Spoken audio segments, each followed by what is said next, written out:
I call this meeting of the Public Works Committee to order. Commissioner Turner, would you like to say the prayer for us? Absolutely. Let's pray. Heavenly Father, thank you for a lovely day, Lord. We're thankful for a wonderful Labor Day weekend. I'm thankful for the commissioners and the public that are watching at home. I ask that you give us clarity tonight, Lord, as we talk about the business of the county and help us to be able to provide direction and understanding for the decisions that need to be made this evening. I ask this in the name of your Son, Jesus. Amen. Amen. Hey, I believe we all got a copy of the minutes from last month. Is there a motion regarding those? Motion to approve. Second. All those in favor, please say aye. Aye. Opposed? Okay. First up, we have the Highway Department report. I believe we've got two different speed limit requested changes. Commissioner Jernigan, is there any information we need on those? I just got two different speed limits that the road board recommends. One of them is Craddock Road, and the other one is Stonewood subdivision. Motion to approve. Second. Any other questions? All those in favor, please say aye. Aye. Opposed? Motion carries. Okay, building codes. Madam Chairman, Commissioners. Hi, David. Building code activity for August was 184 permits issued. Fees taken in was $200 for plan review, $43,480 for permit fees, $5,020 for plumbing permits, $955 for gas permits, for a total of $49,655. On the backs are totals for the year compared to last year's. 410 single-family dwellings have been issued this year compared to 359 last year. So we're up 51 single families. And total permits this year was 1,711 compared to 1,613 last year. 98 total permits increase for this year. On the next report is our property standard inspections. We have performed 393 in August for property maintenance and 63 in BZA and sign cases. New cases for August was 44 and closed cases was 63.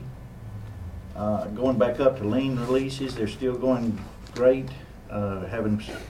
Clearing out some of those old delinquent properties. We released 21 liens in August.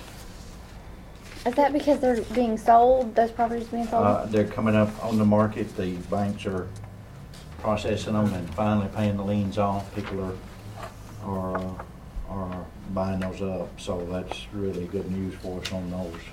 David, you got a big drop in zoning violations. It's like 18, and I don't ever remember seeing it that low. Is there anything particular why that's the case? Because it went down from 32 last month to 18.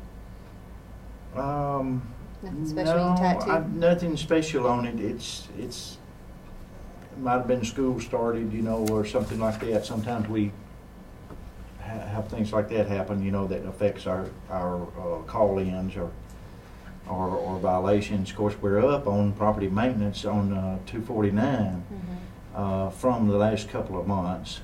But that usually happens with the lawn and all that, right? Yeah. So it comes and goes. Yeah. In those categories, it's hard to tell a pattern. I just didn't know if everybody was just behaving, Yeah. or if it had anything to do with the new zoning ordinance or anything. Not that I can lay my finger on right now. I'll investigate that a little bit further and check that out. See that drop in those zoning violations. Our last report is our development tax collections. Building Codes Department took in $91,500.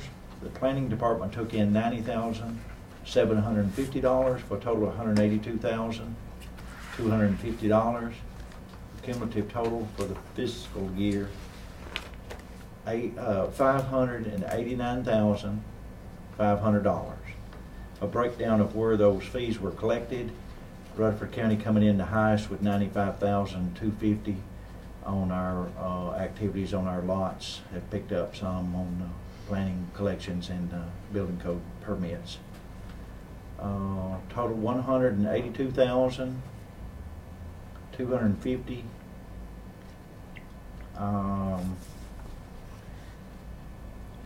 For August. So come down a little bit on our collections from last month, but this is our first part of the collection year for development tax. And that's my report, Madam Chairman. Any other questions? Move to approve. Second. Okay. All those in favor, please say aye. Aye. Opposed? Thank you. Thank you. Thanks, Todd. Okay, landfill, solid waste. Good evening. It has finally slowed down on raining. It's kind of good for us. All the rain slowed us down on getting the sediment pond cleaned out, but we did get it cleaned out on time. And once we've got it cleaned out, it doesn't have any water in it, so that's a good thing, I guess. Still waiting on our permit to do the additional pond. It's got to get permitted through stormwater and TDEC. And while we're waiting on that, we're going to fix the benches up on top where the drainage is not draining correctly because of the way the landfill has settled over the years. Some of those long runs, you just can't get the right angle on them anymore. So we're just going to cut through them, take them down to the next level and then drain it that way. We met with our engineer and the TDEC engineer last Thursday and picked out the places that we were going to do that. Everybody approved that, so we should get that started hopefully next week. Good. And then the landfill's still staying fairly busy. You see on there that there's had 2 visits from TDEC officials, and their reports are in there for you. Everything else is going about as well as can be expected. Move on to convenience center, or are you good? On that note, really quick, I apologize for it taking me so long to get that letter out to everyone from Dr. Wells. My email, I thought it was taken care of, but my email's just not working correctly, so I'm going to close that account out. But in the meantime, I ended up printing it, and Vicki scanned it for everybody, so you should have gotten that. If you didn't get it, let me know.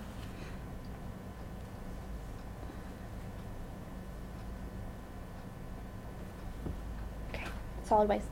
Okay, on the convenience center side, schools have started back, so we're back to normal, kind of there on the trash side of it.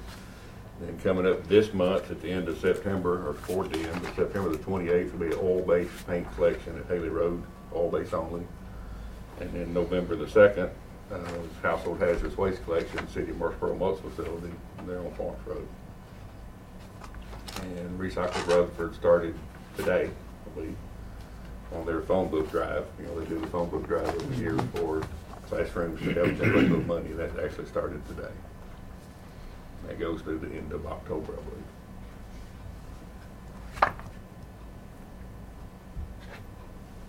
If there's no questions, I'll make a motion to approve the report as presented. Second. Okay, all those in favor, please say aye. Aye. Opposed? Thank you. Let me ask y'all a question. Y'all look at these pages? I scan them. Okay. I don't memorize them, but I scan them. We had a hard time getting them into the system turned the right direction. I thought, well, I'll ask if they need them. So if y'all will need them, we'll continue to send them in. Thank you. Thank you. you. Thank you.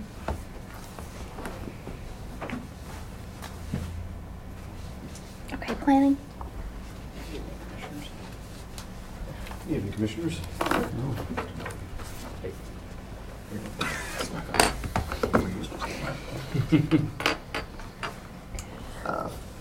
Hope you're all doing well tonight. First report we have for you is just our available lot inventory. This is through August of this year. Back of the second full page there's just a little bit on there, but it gives you the total available lots is 993. That's pretty much static from what we had last month. We did have one new plat recorded, which pretty much canceled out the number of lots that were permitted. So At the same time, though, you can see that we are fairly well ahead of where we were at this time last year. So we do see that trend continuing, but just to FYI that was pretty much unchanged from last month as far as the available lots were concerned. If there's no questions about that, we'll just go ahead and jump into the Planning Commission report. There's one rezoning application that will be brought before the Board of Commissioners next week. This is a piece of property located along Butler Drive. And before I go any further on that, I laid out a map as part of your handouts today. It looks like this. I just realized about half hour before the meeting that the map that was in the attachment was the wrong map. So I'll make sure that that's changed for next week's meeting, so I apologize for that. But the correct map is laid out on your table for your review. Is this where the daycare is? Yes, ma'am. Ron, Yes, okay. that's correct. These properties were zoned from R10 to I2, which was an industrial zoning classification under the old zoning resolution back in 1985. In 1999, the Board of Zoning Appeals approved a conditional use permit for that daycare that you were just asking about. Based on the regulations in the previous zoning, that really was the only use that was allowed on the property, despite the fact that it had industrial zoning. Under our new zoning, there's a wider range of uses that could be had, but under the old zoning, that was pretty much what they had and the only thing that they could do. Any other proposed uses would have to gone back through the process. There are a couple variances granted for it, which one of them is a fire hydrant waiver, but there is a fire hydrant actually in front of the property now, so that really is kind of a moot requirement. And then a couple other setback and screening variances back in 2004. When we were doing the comprehensive rezoning for the county, which became effective earlier this year, we zoned both the properties commercial neighborhood. When we were going through the different uses and trying to fit them into zoning categories, we tried to fit them into the category we thought made the most sense. But if it met the criteria for a commercial neighborhood as far as it was a permitted use, we kept it at the specific zone that would allow the use but wouldn't go above and beyond that, basically. So it could be used for that as well as a variety of other commercial uses. But the applicant, since they had an industrial zoning prior to that, asked for that industrial zoning to be reinstated. Basically, have asked for rezoning of the property. Looking at the area, it is along Butler Drive. There are industrial uses just up the road in Murfreesboro City. The city is currently in a process of constructing the extension from the interchange down to the existing Joby Jackson, which is in the Stevens Bend subdivision, and widening that portion all the way out to 231 Shelbyville Highway. So we do anticipate in the future that we'll see more and more industrial development, larger intensity development in this area. So we don't think that this is an inappropriate zoning by any means. So staff recommended approval. The Planning Commission did have a public hearing on this. No one came to speak, as I remember.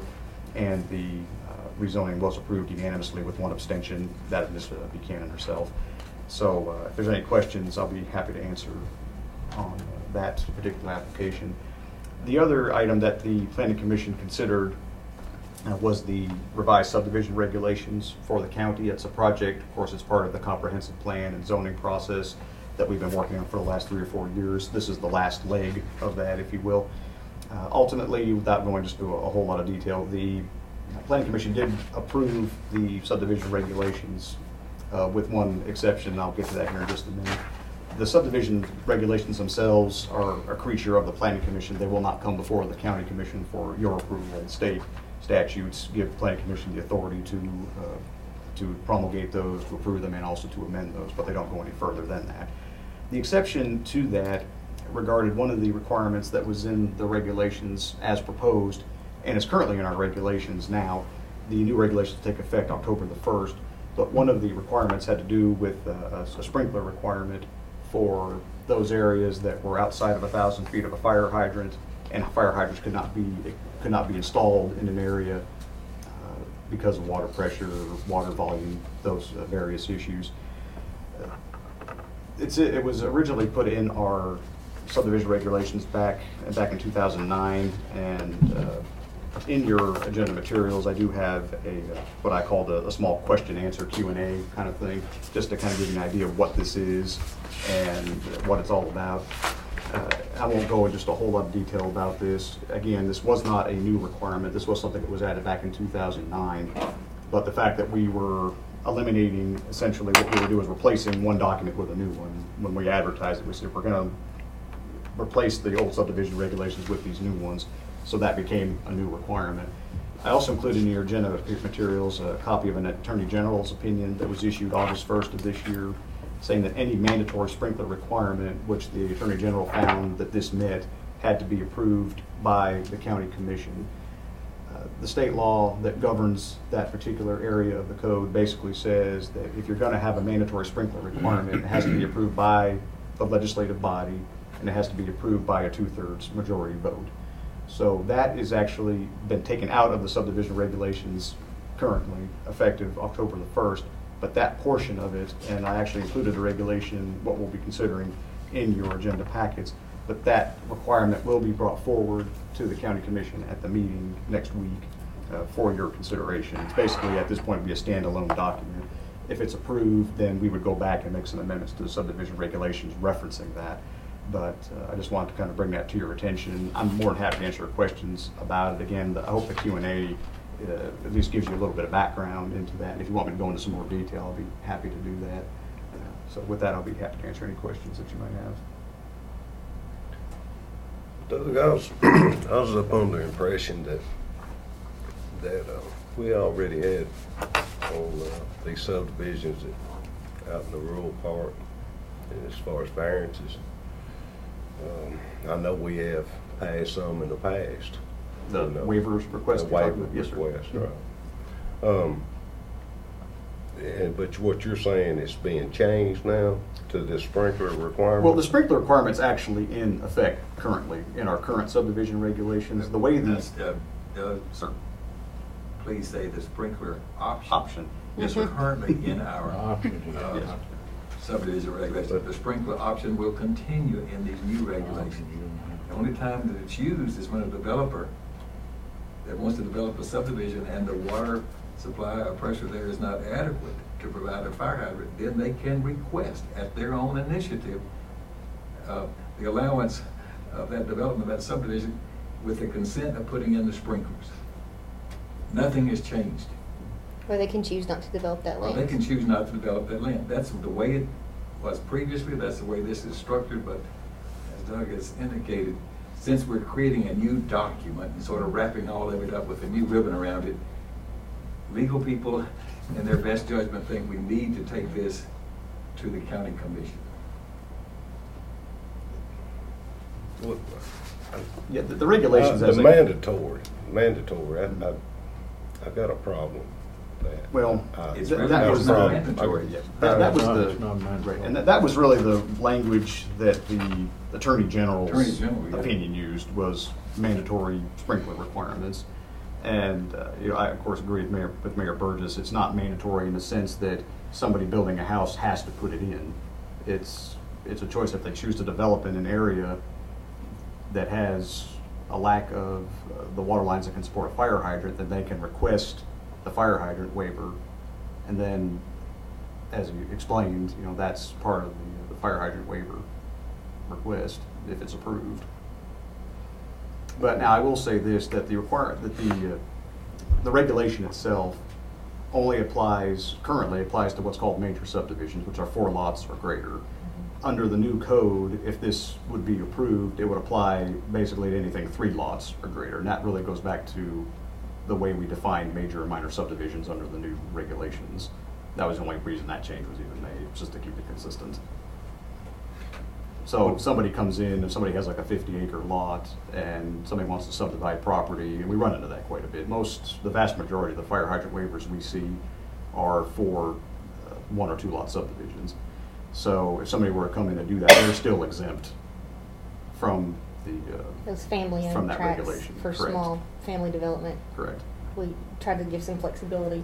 The problem is, if we don't vote for this, then it's not in the subdivision regulations, which now means all the land in the county that a developer might want to develop that cannot be supported by a fire hydrant will not be developed. So either we create an opportunity for them to have an option to develop if they choose to. It's kind of like how it was before step systems came in. If you couldn't provide, septic or whatever, then you just couldn't develop on that land. This is kind of the same thing. If we don't give them the fire hydrant or the sprinkler option, and they can't support a fire hydrant, then guess what? We just devalued a whole lot of property that can't be developed in the rural areas.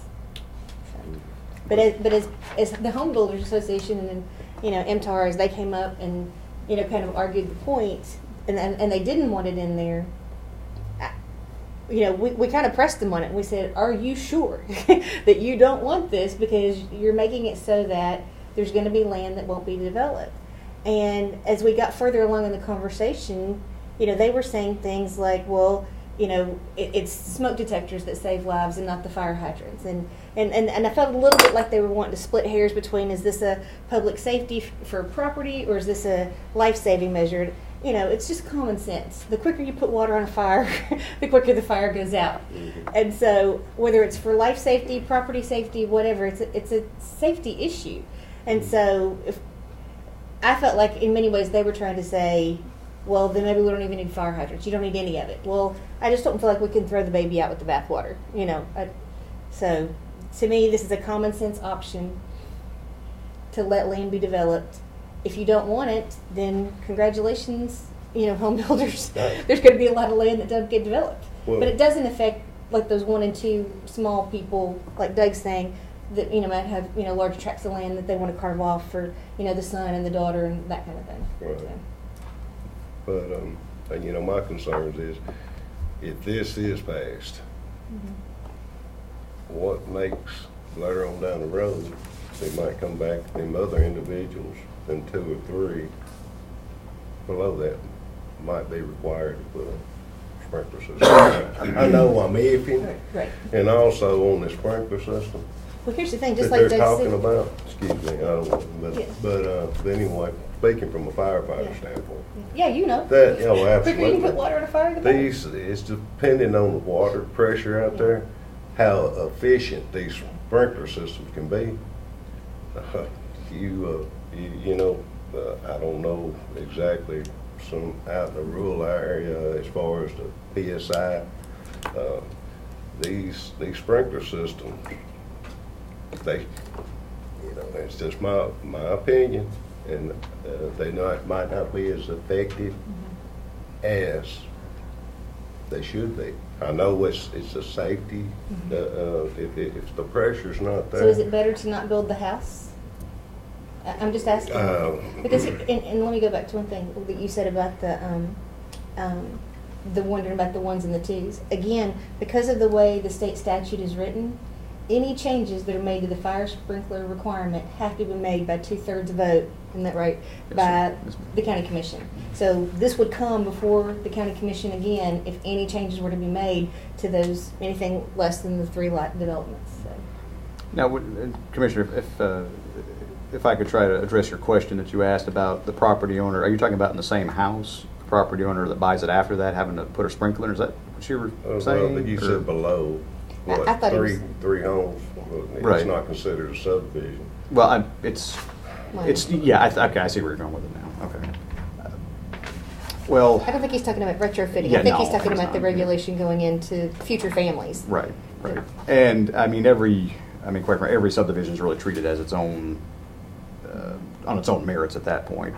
I mean, if somebody has a 50, we'll just use 50 acres as just an example, but if somebody has a 50 acre tract, and they subdivide 1 acre, 5 years later they subdivide another one, I mean, they'd just be under whatever regulations were in effect at that time, you know, and then 2 years after that they subdivide a third, you know, completely unrelated to the others. I still think that falls under the 1 or 2 lot subdivision. I don't think that really, we're not keeping track of how many lots and tracts everyone has, you know, off of a larger tract of land. We're not doing that. Nor do I think we really could. Well, right now, I'm just a little bit reserved, I guess. You know, me voting on this sprinkler. No, it's just a take for consideration, I guess that's what it is. But right now, I'm just, I'm not, I just don't feel comfortable about it. And I will reiterate that besides the change that we made, making it go from 4 lots or more to 3 lots or more, the regulations that you're seeing in your agenda right here are identical to what's currently in effect. That is the only change that we're making. Again, that only change, the reason we made that again was just to keep the classification of subdivisions consistent. That was the only reason that change was made. And I guess because we've been talking about this so long and I'm so familiar with this Sure. topic, for somebody who, especially a firefighter who's not on board, I really want to understand what your hesitation is. Because I guess I was sold such a long time ago that for somebody to not, I want to know, logically, what's your hesitation? What's giving you anxiety about this? What's causing you concern? I just don't, I know, I'm all for saving lives. And as far as the sprinkler system, they work good in commercial buildings. Residential, if the adequate pressure's there, I would say great. But if you're talking about putting it in a low volume where pressure is to supply these sprinklers, I've got reservations. You're worried why put them in if they may not work? Absolutely. These sprinkler systems that are placed in there, they have to meet certain criteria to have the proper flow, just like you were saying they should have and they will have. They cannot put them in without them meeting the proper codes. So whether they're getting water from the utility line or not is independent. If that's not sufficient, then they have to put in air compressors there to provide the proper pressure. So all of that is part of the codes process that will have to be approved before you can even have a system that provides sprinklers to work. That has to go through the whole planning, not planning so much, but the subdivision regs, all the way to the building codes. So all of that's a part of the building code process. They'll have to be put into standard to do their job. And I think there's, and I don't pretend to be an expert on this, but it seems like as we've heard from different experts about this, there are different types of systems. There's like a dry system, there's a wet system. So I think there may be other options so that they can identify what's the best system for the situation that that house is in. So.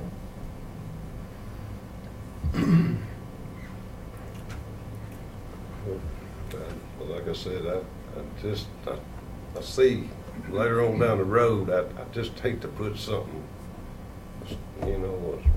something that will infringe on later on.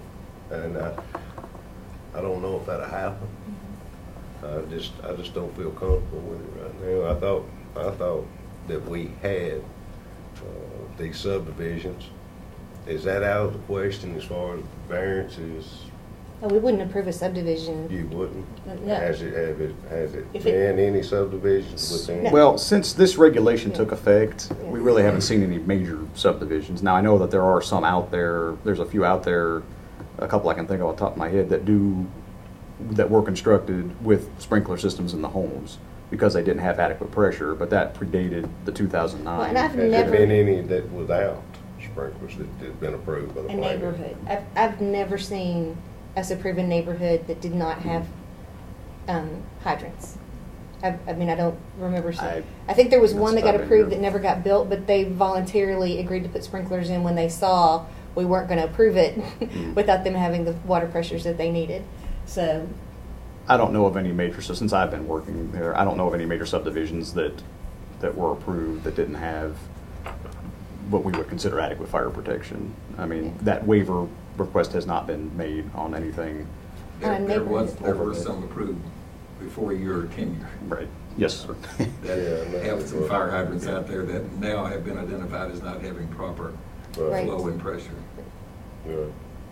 I think part of the challenge was I think the cart got put before the horse a little bit when people started hearing mandatory and tying the government in of the government's forcing us to do this. And most of us, I'm not for that either. I mean, I'm not speaking for Commissioner Black, but I think that was part of the challenge was we need to communicate better to Commissioner Allen's point that nobody's forcing anything new. Mm-hmm. This is what it was.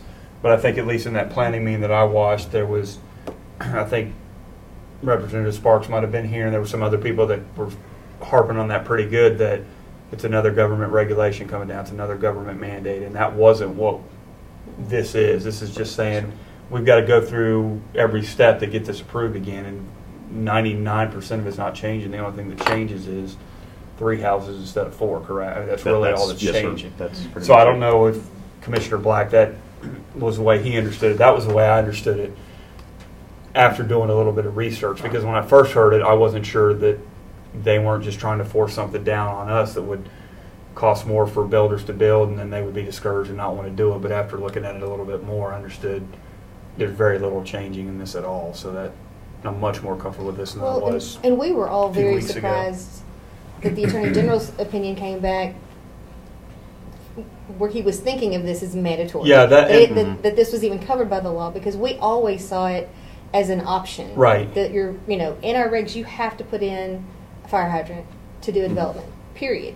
Well, we had to find an alternative for those areas where they couldn't. Sure. And so that's what this became. So we always saw this as an option and not mandatory. So it caught us all off guard when that opinion came back. So then we had to say, okay, do we just take it out entirely and turn everybody down, or do we give the county commission a chance to Right. say, yes, we agree, this is smart, we want developers to be able to continue to develop, and give them this option. Right. If you don't want to give them this option, then there'll be a lot of land that won't be developed. Yeah, and that's what I think happened was people heard that ruling and heard mandatory, and that was Yeah. by then that was all you needed. And Well, and people don't listen to the whole yeah, conversation. and, They listen to and that's the kind of sound what I bite. took from that. And I've done that before. I mean, I've shot from the hip and then realized I was wrong. Yeah. And so on that, I at least wanted to make sure, there was people that was concerned, and I want to make sure I understood what they were looking at was that the same way I was looking at it. And the way I was looking at it was doing a little bit deeper diving for myself and recognizing that hardly anything is changing, or at least anything for me that's not of principal or significant value. So I was okay with that.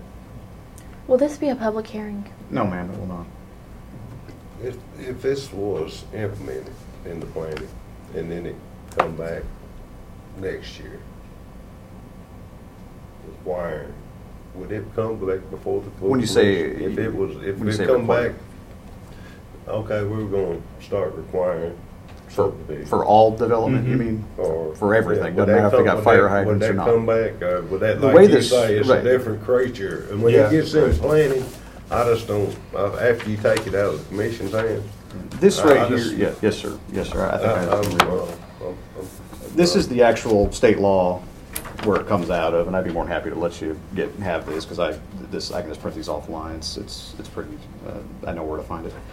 This is Tennessee Code Annotated 68-120-101, dealing with the different statewide building construction safety standards.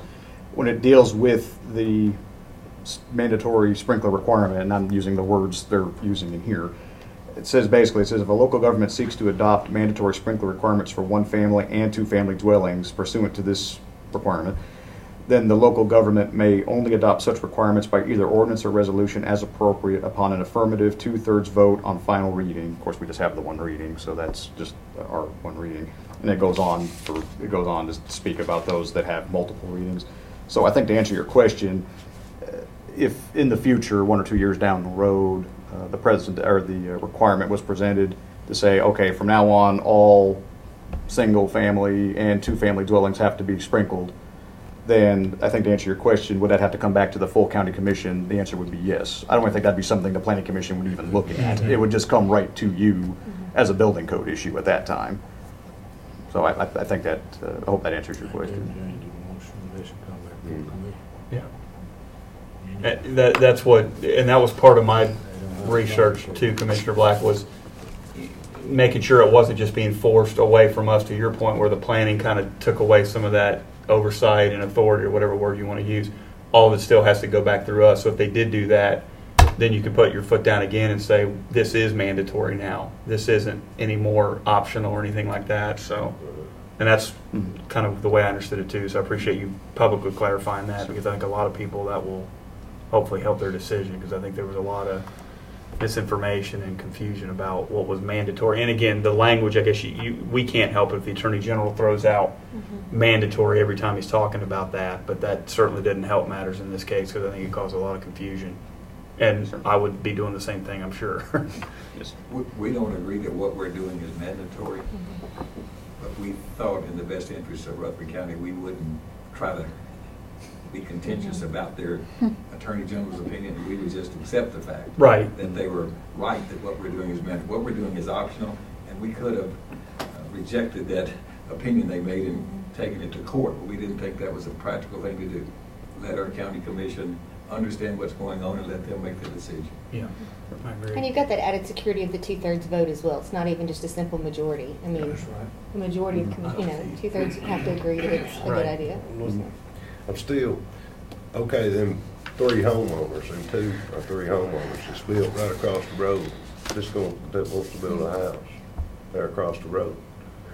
Is the planning gonna say, hey, we're requiring, with this subdivision across the road, this one individual wants to build a home here. Are you gonna require him to get a sprinkler system in his home? Is the planning commission gonna do that? No, Is it a 3-lot development? yeah.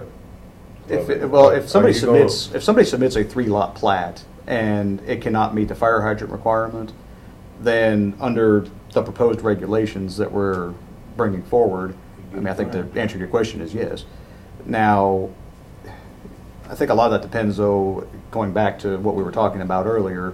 If it's a situation where somebody builds one house and 2 years later somebody builds a second house and a couple years after that somebody builds a third house, those are all separate subdivisions in my They're mind. separate transactions. Right, Yeah. yes, ma'am. And at that time, I think the answer to your question would be no, because they were submitted at separate times.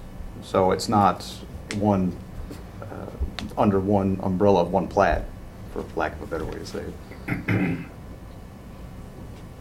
And like I said, the vast majority, I ran the numbers, I didn't think to bring those with me tonight, but I think it was about 90 or 92% or so, around 90%, of the fire hydrant waivers that we've considered since the original regulations took effect in 2009, the vast majority of those were 1 or 2 lot subdivisions. There were maybe 1 or 2 3-lot subdivisions the couple I can think about that were on that list were denied, and it had nothing to do with the fire hydrant issue. There were other issues with them as far as access, or I forget some of the others, but it wasn't because of the fire hydrant requirement, or the fire hydrant issue. That wasn't so much what was the reason they were denied. And for me, I'll just speak for myself as a planning commissioner. I have a little bit easier time voting for a waiver for an individual family that says, we live in the county, we want to live in the county, we know what our risks are, we're willing to build this, our home here and make this investment without, fire protection. Versus a developer who's going to put a lot of houses probably in a close proximity, and now those individual, buyers sometimes aren't quite as well informed. And so they may not know until they go to get their quote on their homeowner's insurance, and they're probably pretty well far down, the road in this relationship with this builder. But the risk to me is much higher when you've got a neighborhood of people, have a fire jumping house to house, and you're putting a lot more people at risk who maybe aren't quite as well informed as that son or daughter or, family member of somebody who says, I know what I'm doing.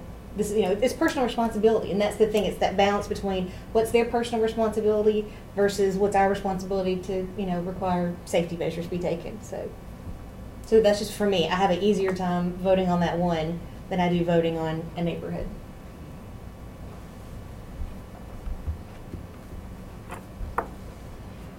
Are there any more questions? I'll entertain a motion for the report. Motion to approve is presented. Second. All those in favor, please say aye. Is that including this right here? What we just got through discussing? That's going to go to the full commission. Yeah, we're not voting on that tonight. It's just a report, correct? Yes, It's ma'am. just part of the That's correct. report, kind of like whenever we do the rezonings. We just kind of vote on that as a report. You're just accepting it. Yeah, we're accepting the Okay. report. Vote. Opposed? Okay, thank you. And y'all have a budget amendment, right? Yes. First, I'll introduce myself. For some of you know, some of you don't. I'm Eric Hill, new county engineer, and I have a budget amendment request in front of you. We've recently purchased a new version of AutoCAD. We're going to use to do some more intensive modeling on our new subdivisions, and I've been with the county for 9.5 years now, and I guess if I have a specialty, flooding would be it, and so we have plenty of that. So in an attempt to try to do a little bit more intensive research into subdivisions as they come in to prepare for the planning commission. AutoCAD, our version of AutoCAD's 13 years old, so we've updated it, and actually OIT in conjunction with GIS department purchased the software, and then we purchased the training, and the money got put into data processing equipment, and actually needs to be an in-service training to get this training done. It's going to be 6 days for 6 people, so it's going to be a pretty intensive. It's actually broken up into 3 3-day sections, so that we can take 3 days, spend some time using it, and then come back and do it again. So we're really excited about it. Us engineers, we get excited over things like AutoCAD and training, you know. So, but that's what this is. It's There's probably a lot that changed in 13 years, I would imagine. A lot. Yeah. A lot. Yes, ma'am. Okay, you've heard the request. Motion to approve. Second. Any other questions? All those in favor, please say. Oh, I'm sorry. I'm sorry. Roll call. Thank you. Commissioner Allen? Aye. Commissioner Black? Yes. Commissioner Jernigan? Yes. Commissioner Sereno? Yes. Commissioner Stevens? Yes. Commissioner Turner? Yes. Commissioner Phillips? Yes. Thank you. Thank you. Thank you. Is there any other business that we need to hear? If not, we stand adjourned.